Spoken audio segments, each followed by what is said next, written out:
Introducing the Read Aloud you've all been waiting for. Of who's Well, they haven't really been waiting on it if they haven't seen the video when I published it. So they should go back and watch that video and then come back and watch this one. Oh, So yeah, so let's start from the top and let's just start this one from the top. from the top? Yeah, from the top. From the beginning? Yeah, all the way from the top. Okay, from the top. It's the Read Aloud some of you have been waiting for. Of who's Apple Challenge. Hi, I'm Kathy, and this is my book, Apu's Apple Challenge, and it's a mathematics story that helps students practice addition and subtraction word problems, and I think it would be a wonderful addition to your classroom or your home library, and I would love to read it to you now, so pull up a chair or a rug and enjoy.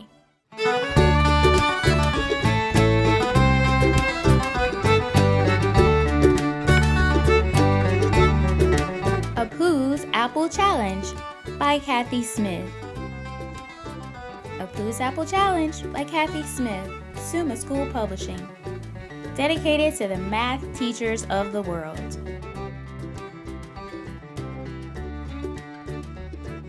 In Appleton Field, where juicy apples grow, is the tale I will tell that happened long ago.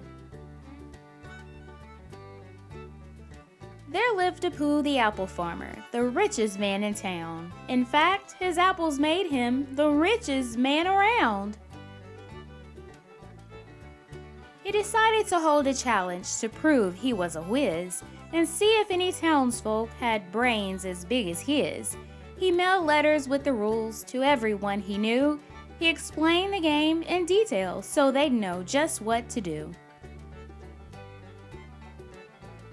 The families read the rules outlining the farmer's plan. 1,000,000 apples to the one who could outsmart the rich man. The first child came to test him, confident she would win. She announced her math riddle as soon as she walked in. I had 7 apples. Grandma gave me 5 more. How many apples did I have when Grandma walked out the door? Oh, little girl, nice try, but I surely know 5 added to 7 makes 12. Yes, it's so.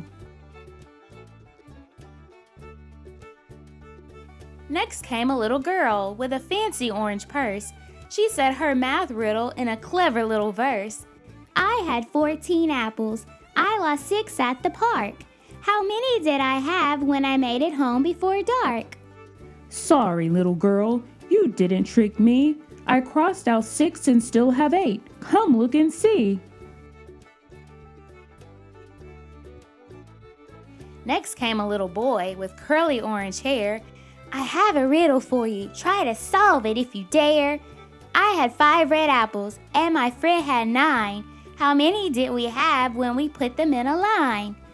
I know, little boy. The answer's 14. I counted all the tally marks. Do you see what I mean?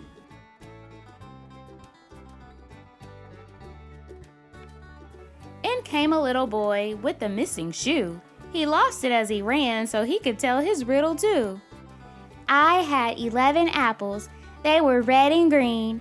If 4 were red, how many green apples could be seen?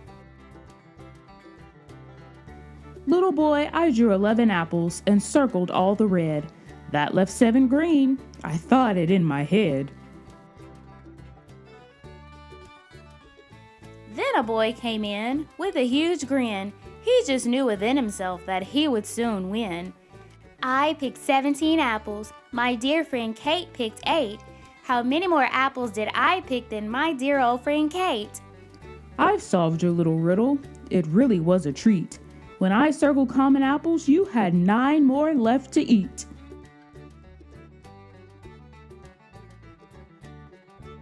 Then a little girl walked in with a twinkle in her eyes. She knew her riddle would catch the clever farmer by surprise.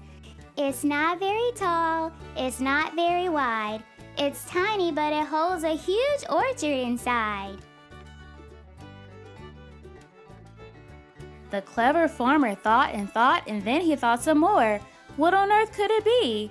He'd never heard this before.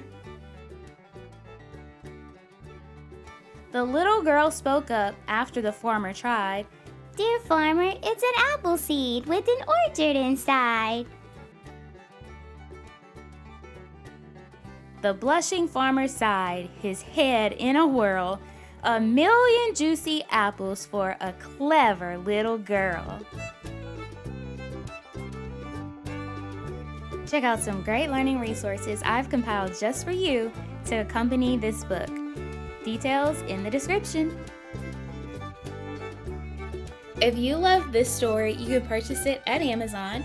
And if you're a teacher and you're ready to publish your amazing children's book, I have a special place for you here at Teacher Authors Academy. Just visit teacherauthors.org to sign up for a free live session. And if you're not a teacher, it's not a problem. I've created the Suma Creative Studio just for you so I can help you publish your amazing book as well. Thank you for joining me for my read aloud. I hope you've enjoyed it, and I hope it inspires you to publish your very own children's book because the world is waiting on your book.